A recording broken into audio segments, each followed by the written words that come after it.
दोस्तों, स्वागत है आप सभी का आपका अपना चैनल फिजिक्स पढ़ना में। तो दोस्तों, आप सभी लोग कैसे हैं? मैं आशा करता हूं कि आप सभी लोग मस्त होंगे। और आज की इस क्लास में हम लोग पढ़ने वाले हैं आरबीसी के बारे में। और देखिए, इससे पहले हम लोग जो ब्लड का दो घटक था जिसमें हम लोग प्लाज्मा के बारे में पढ़ लिए, तो आज की इस क्लास में हम लोग पढ़ेंगे उसका जो लाल रक्त कणिकाएं हैं, यानी जो ठोस भाग, उसका ही अध्ययन करेंगे, जिसमें मुख्य हमारा टॉपिक रहेगा ये आरबीसी पर। और साथ में आरबीसी के ही अंदर हम लोग क्या क्या जानने वाले हैं, तो आप देख सकते हैं इस बोर्ड पर कि हम लोग आरबीसी के कार्य को भी जानेंगे इस क्लास में। साथ में ये भी जानेंगे कि आरबीसी का जीवन काल ये क्या होता है सर, आरबीसी का ये जन्म भी हम लोग पढ़ेंगे इसी में। साथ में जन्म लेने वाला चीज़ तो मृत्यु भी होगी, है ना। और आरबीसी के कमी से क्या होता है रोग, इसके बारे में भी इस क्लास में हम लोग करने वाले हैं। तो आज की क्लास बहुत ही जानदार होने वाला है। और प्लाज्मा पे जो लोग क्लास नहीं किए हैं उनको डिस्क्रिप्शन में लिंक मिल जाएगा इसी वीडियो का, तो आप वहां से प्लाज्मा के क्लास कर लेंगे ताकि अच्छा रहेगा इस क्लास को समझने में। तो चलिए आज की क्लास को शुरू करते हैं। और ये टॉपिक बहुत ही वीवीआई भी है एग्जाम के लिए भी, और साथ में बायो के ये जो टॉपिक चल रहा है रक्त वाला, जो हम लोग खून की पढ़ाई शुरू किया, उसके लिए भी आरबीसी बहुत ज़बरदस्त है। तो आइए सबसे पहले हम परिभाषित करें कि आरबीसी है क्या। नाम से ही लग रहा है कि ये तो भाई कुछ इसका फुल फॉर्म बनेगा भी, है ना। और साथ में ये भी देख रहे हैं कि हम लोग शुरुआत जब किए रक्त का, तो वहाँ पर कितने उसके घटक थे, मुख्य रूप से दो घटक, जिसमें एक का नाम क्या था, प्लाज्मा, जो कितना परसेंट था, थोड़ा सा रिवाइज कर लें, ऐसे भी आप लोग को याद तो होगा ही। तो प्लाज्मा कितना था, 55%। तो प्लाज्मा के बाद जितना बच गया उसको सर क्या कहेंगे, तो कहीं ना कहीं वही कहानी यहाँ पर है। तो आइए इसे परिभाषित करें कि ये रक्त कणिकाएं या ब्लड करप्सल्स क्या होती है। मन में भी तो जा रहा है ना कि क्वेश्चन ही है क्या। तो देखिए, ये कह रहा कि रक्त में प्लाज्मा के बाद शेष बचे भाग, अब तो भाई रक्त जो था, प्लाज्मा की पढ़ाई हो ही गई, तो बाकी लोग से पूछताछ करेंगे ना। तो पूछा गया कि भाई तुम लोग बताओ, प्लाज्मा की तो कहानी खत्म हो गई, अब तुम लोग अपने बारे में कुछ कहो। तो कहा कि देखो भैया, प्लाज्मा के बाद शेष बचे भाग को रक्त कणिकाएं कहते हैं। अगर हम संक्षेप में इसे परिभाषित करना चाहें तो कुछ ऐसे कह सकते हैं कि प्लाज्मा के बाद जो बच रहे हैं शेष भाग, वही हमारा क्या है, रक्त कणिकाएं हैं। साथ में हम लोग ये भी जानेंगे कि आयतन के हिसाब से पूरे रक्त का अब ये कितना बचेगा भाई, ये तो 45 बचेगा। क्यों? क्योंकि हमारा 55% तो प्लाज्मा ही हो गया। तो हम कह सकते हैं कि जो रेड ब्लड करप्सल्स, यानी सॉरी, इसमें तो आरबीसी को पढ़ना ही है, ये नाम थोड़ा सा हमको बोलने में कन्फ्यूजन भी हो जा रहा है कई बार ना। तो देखिए, ये रक्त कणिकाएं जो हैं ये हमारे पूरे आयतन के हिसाब से कितना परसेंट हैं, 45%। तो अब आप देखना चाहेंगे एक चित्र के द्वारा, आप देख सकते हैं यहाँ पर कि अगर हम लोग का कोई रक्त दिखता है, मान लीजिए कोई हाथी थोड़ा सा कट गया किसी कारणवश, तो यहाँ पर एक इमेज दर्शाई गई है कि इस तरह से अगर हम देखते हैं खाली, तो हमें लगता है कि ये खून दिख रहा है, ऐसे कुछ लाल रंग दिख रहा है। लेकिन जब हम लोग माइक्रोस्कोप से देखते हैं तो कुछ उसमें ऐसा नज़ारा दिखता है। आप देखिए यहाँ पर, इसमें विभिन्न प्रकार के आप चीज़ों को देख सकते हैं, क्या क्या दिख रहा है। तो इसी में हम लोग की वो कहानी थी, जो प्लाज्मा था, ये ठोस भाग, और ठोस भाग भी आगे क्या होंगे, बंटने वाले हैं। इसी क्लास में हम लोग बांटेंगे भी। जैसे देखिए, ये जो हल्का सा येलो कलर का दिख रहा है, तो ये तो प्लाज्मा हो गया। बाकी ये गोल गोल दिख रहा है, कुछ उजला सा ये भी गोल दिख रहा है, कुछ ये थोड़ा मोड़ा इधर उधर इसकी आकृति दिख रही है। तो ये तमाम चीज़ें जो है हमारा क्या है, ये सब लोग मिलाकर ही रक्त बने थे। लेकिन रक्त की जब पढ़ाई शुरू हुई तो अलग अलग क्या होने लगा, बंटने लगा। तो आज ये हमारा जो ब्लड करप्सल्स है, यानी रक्त कणिकाएं हैं, ये भी बंटेगी। तो ये कणिकाएं कितने तरह से होती हैं, आइए इसको भी जान लिया जाए। तो यहाँ से समझ में आ गया ना कि तरल भाग हमारा जो था वो कितना परसेंट था, 55%। और ठोस भाग कितना था, तो ये भाई साहब 45%। अब इसको हम लोग जब डीपली अध्ययन करते हैं, यानी कि ये कणिकाओं को जब पढ़ी जाती है, तो ये भी बढ़ जाता है। ये कितने भागों में बढ़ता है देखिए, लिखा भी है कि रक्त कणिकाएं जो मुख्यतः होती हैं वो 3 प्रकार के कणों से मिलकर बनी होती हैं। यानी कि रक्त जो कणिकाएं हैं, जो ठोस भाग है, वो भी 3 तरह के बट गया। यानी कहिए कि अगर खून जो है पिताजी है तो इनके 2 पुत्र हुए, एक का नाम प्लाज्मा हो गया और एक का नाम क्या हो गया, ठोस भाग यानी रक्त कणिकाएं। अभी रक्त कणिकाएं का भी भाई शादी विवाह हुआ तो इनके भी 3 बाल बच्चे। ये तीनों बाल बच्चे कौन कौन है तो आप देख सकते हैं, लाल रक्त कणिकाएं जो कि इनको लाल से दिखाया भी गया है, थोड़ा सा अगर अच्छा से दिख नहीं रहा है तो भी आप समझ सकते हैं ना। दूसरा है क्या, श्वेत रक्त कणिकाएं, यानी कि अंग्रेजी में कहें तो इस वाले को एक बार पुकारते हैं रेड ब्लड करप्सल्स, और इसको अगर अंग्रेजी में बोलते हैं तो वाइट ब्लड करप्सल्स। ये वाइट ब्लड करप्सल्स अंग्रेजी नाम है और साथ में इसका हिंदी नाम यहाँ पर दिख रहा है श्वेत रक्त कणिकाएं। और अंतिम जो भाग है जिसका नाम होगा यहाँ पर क्या, प्लेटलेट्स। थोड़ा सा ये अंग्रेजी ही नाम है, इसको हम लोग रक्त पट्टिकाणु या रक्त बिम्बाणु कई वो इसके नाम से पुकारते हैं, लेकिन अच्छा नाम इसका अंग्रेजी में है तो आप इसे प्लेटलेट्स ही कहेंगे। तो अब थोड़ा सा देखते हैं कि ये खून के अंदर दिखता कैसे है। अगर हम इनको देखना चाहेंगे भाई, माइक्रोस्कोप से देखेंगे ना, साधारण खुली आंख से तो दिखेगा नहीं। तो देखिए जब खून के अंदर ये देखी गई, इस रक्त कणिकाओं के अंदर देखी गई तो कुछ ऐसा आकृति निकल करके सामने आया और आप देख सकते हैं इनमें 3 चीज़ों को दर्शाई गई है। ये जो दिख रहा है ये टिकिया टाइप का, जो कभी कभी हम लोग मिठाई नहीं खाते हैं तो एक टिकिया टाइप का मिठाई नहीं होता है, कुछ ऐसा दिख रहा है। और ये देख लीजिए, ये कुछ गोला सा दिख रहा है उजला भाग, ये हल्का सा एकदम इसका आकार थोड़ा समझ नहीं आ रहा है कि ये किस आकार का है।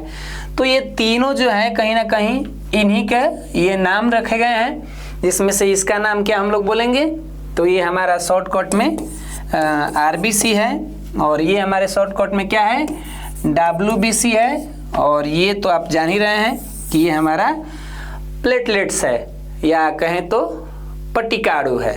ठीक है ना।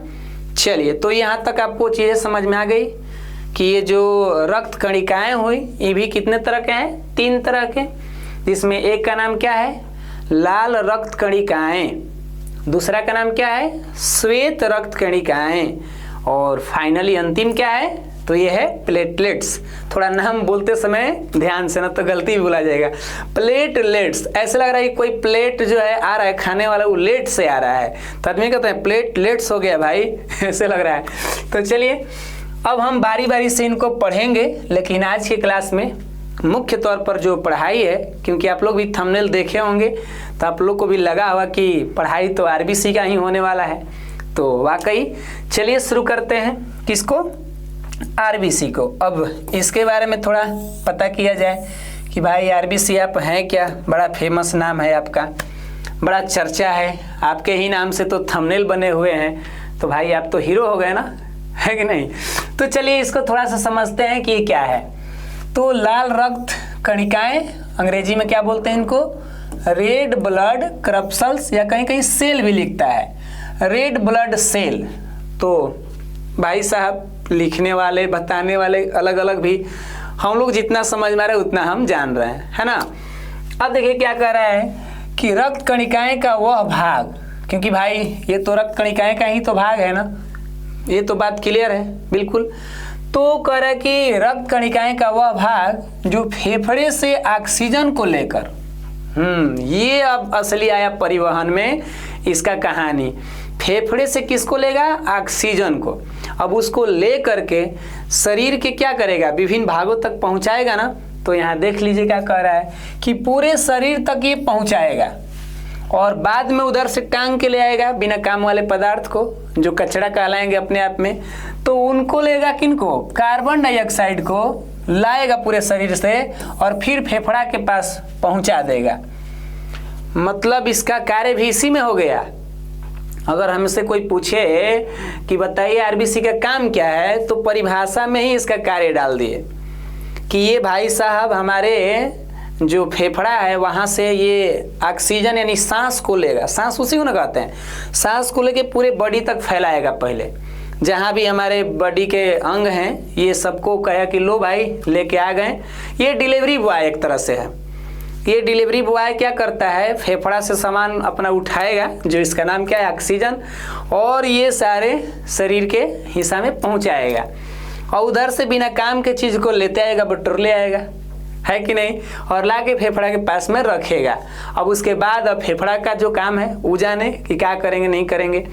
तो यहाँ तक हमें समझ में आ गई। तो ये जो कार्य कर रहा है वही भाग अपने आप में क्या है, लाल रक्त कणिकाएं, ये नाम बना यहाँ पर, यानी उसे कहते हैं। एक छोटा सा परिभाषा बना लिए। तो इस तरीका से हम लोग इसको क्या कर रहे हैं, इसको ऐसे हम लोग परिभाषित कर रहे हैं, यानी इसके बारे में बता रहे हैं। तो हमें उम्मीद है कि ये जो आरबीसी या लाल रक्त कणिकाएं जो अपनी बात कर रही है इसे आप लोग समझ गए होंगे, है कि नहीं। चलिए अब थोड़ा देखते हैं कि होता कैसा है खून के अंदर। जब इसको जूम करके माइक्रोस्कोप से देखी जाएगी तो ये कैसा दिखता है, कुछ इस तरीका का। ये कुछ ऐसे लग रहा है कोई खाने वाला पदार्थ की तरह दिख रहा है, मन एकदम मस्त हो जा रहा है ना। लेकिन भैया ये तो खून के अंदर का हिस्सा है।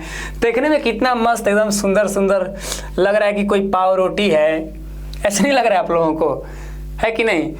ये टिकिया टाइप के ये कुछ ऐसा है, और कण है तो भाई कण की तरह दिख रहा है कि एक पार्ट्स इसके दिख रहे हैं। बहुत शानदार इसकी रचना दिख रही है, इसकी रचनाएं बहुत शानदार है।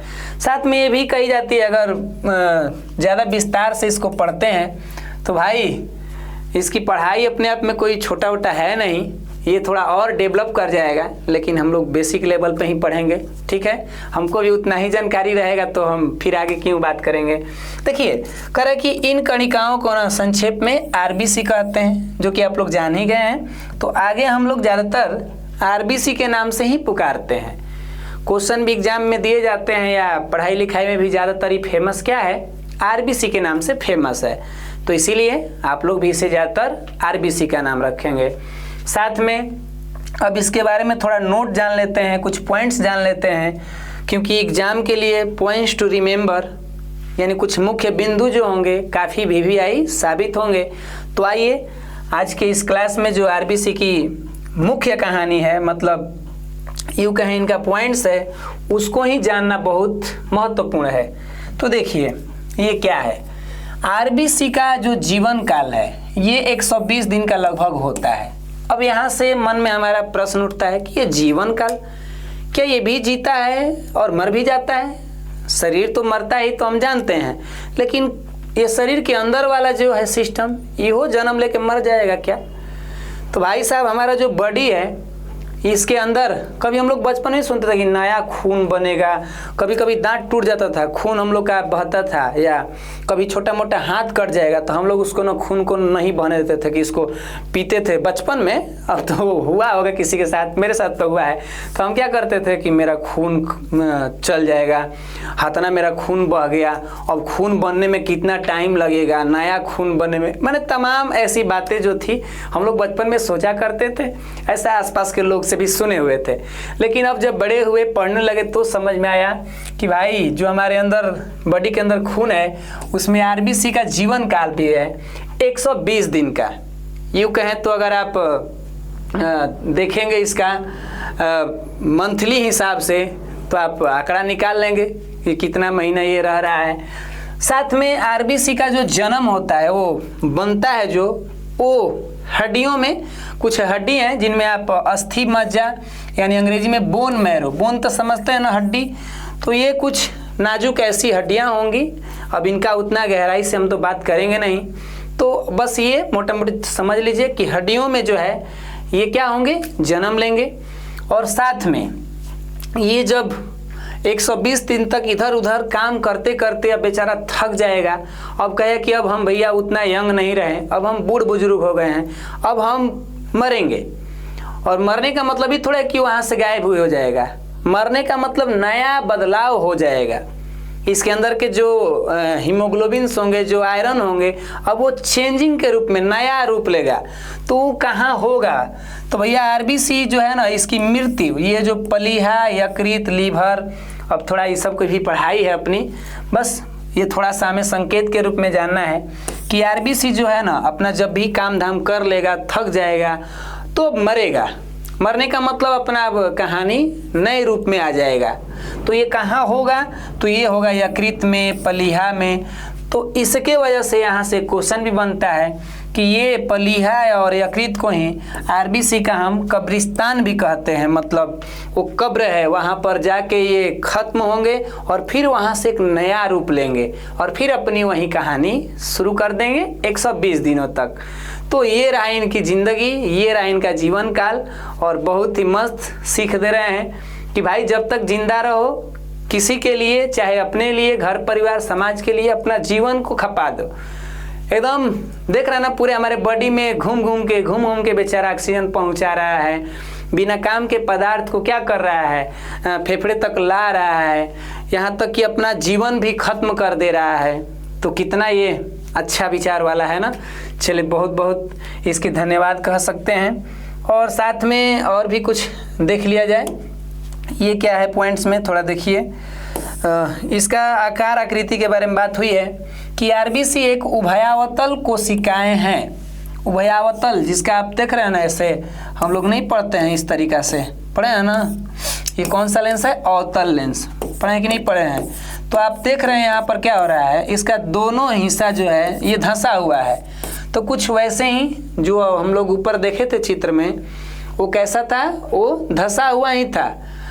किनारे के अपेक्षा आप देखेंगे तो बीच में वो पतला था। आप देखिए ना एक बार इस चित्र को पुनः, ताकि आपके माइंड में रिवीजन हो। देखिए, अगर आप इसमें से किसी कण को ले लीजिए, इसी को लीजिए ना, तो आप देखिए ऊपर से ये क्या है, अंदर से धंसा हुआ। तो ठीक इसके पीछे से भी देखेंगे तो वो भी वैसे ही है। तो इसका कहने का मतलब ये हुआ कि ये जो है किनारे पर मोटा और बीच में क्या रहेगा? पतला रहेगा। कौन? आरबीसी। यानी एक अवतल लेंस की तरह कह सकते हैं ये काम करेगा। लेकिन लेंस तो है नहीं, ये पारदर्शी नहीं है, रचना उसकी वैसी है। ये मत समझ कि लेंस है, तो आगे चल के हमको पता ना क्या क्या आप लोग कहने लगेंगे। सर जी अगर 2-4 को बात कहीं गलती कर दिए तो गजब बेइज्जती सर जी के होगी। अब ये नहीं समझ पाते कि हम भी तो एक इंसान ही है ना, हमको भी सीखना होता है तो सिखाना होता है। ऐसे थोड़ा है कि हम कहें कि पूरा हमको ब्रह्मांड का ज्ञान है, हमको सब कुछ आता है। नहीं भैया, हमारे अंदर एक स्टूडेंट की भावना है, हम अपने आप को एक स्टूडेंट मानते हैं। और ये योग्यता मेरे अंदर जब तक रहेगी ना, तो कहीं ना कहीं हम सीखते ही रहेंगे। और कहीं भी जाती है ना कि never stop learning because life never stop teaching, यानी सीखना कभी बंद मत करना ज़िंदगी में। क्योंकि जो हमारी ज़िंदगी होती है ना, हर मोड़ पर, हर रास्ते में कुछ ना कुछ सिखाती रहती है। इसीलिए हम सोचते हैं भाई कि मेरे अंदर सीखने की जुनून है, तो आपको हम सिखा भी सकते हैं। तो चलिए आगे बढ़ते हैं हम लोग। और ये देखिए, मानव शरीर में आरबीसी की अगर कमी हो जाए, क्योंकि इसी के अंदर हीमोग्लोबिन पाए जाते हैं, और हीमोग्लोबिन के कारण ही आरबीसी क्या होता है? लाल होता है। ये तो आप लोग जानते ही होंगे। तो ये क्या होता है भाई? देखिए, आरबीसी की अगर कमी हो जाए तो हमारे बॉडी के अंदर एक रोग उत्पन्न होते हैं, एनीमिया। एक रोग उत्पन्न होते हैं, क्या? एनीमिया। तो ये रोग जो हमारे बॉडी में होता है, ये किसके कमी से होता है? तो ये आरबीसी के कमी से होता है। और हम लोग जानते भी हैं कि खून में जो लाल भाग होता है, ये इसी के चलते पूरा खून लाल है। हम लोग कहते हैं खून, तो खून कहने का मतलब रंग लाल है, तो केवल आरबीसी का रंग लाल है। इसके चलते सारा के सारा खून अपने आप में लाल से क्या है? फेमस हो गया है। तो हीमोग्लोबिन, ये हीमोग्लोबिन एक वर्णक प्रोटीन होता है। इसमें भी भाई क्वेश्चन बनते हैं। तो हीमोग्लोबिन जो है अपने आप में एक क्या है? रंग वाला प्रोटीन है। उसके अंदर आयरन पाए जाते हैं। आयरन कभी कभी ऐसे भी लिखता है ना, देखिए क्या लिखता है, कभी कभी लिखता है कि आयरन की कमी से हमारे शरीर में कौन सी रोग होती है? तो आयरन की कमी से भी वही बात है, क्योंकि आयरन यानी Fe, ये कहाँ रहता है? आरबीसी के जो हीमोग्लोबिन है उसी में रहता है। तो क्वेश्चन यहाँ से कैसे बनेगा, अब तो एग्जामिनर के ऊपर है। हमने यहाँ से चीज़ों को समझाया, तो उम्मीद है कि आज की इस क्लास में आपको काफ़ी अच्छा से ये आरबीसी और ये भाई नमवा, इसका बोलने में हमको बड़ा कन्फ्यूजन होता है। तो क्या कहते थे उसको? ब्लड करप्सल्स। अरे बाप रे बाप, ये नाम बड़ा हमको खतरनाक लग रहा है। तो ब्लड करप्सल्स जो है इसकी जानकारी किए। तो आज के लिए इतना ही, मिलते हैं आप सभी से अगले क्लास में। तब तक के लिए आप सभी लोग मस्त रहिए, स्वस्थ रहिए। जय हिंद, जय भारत।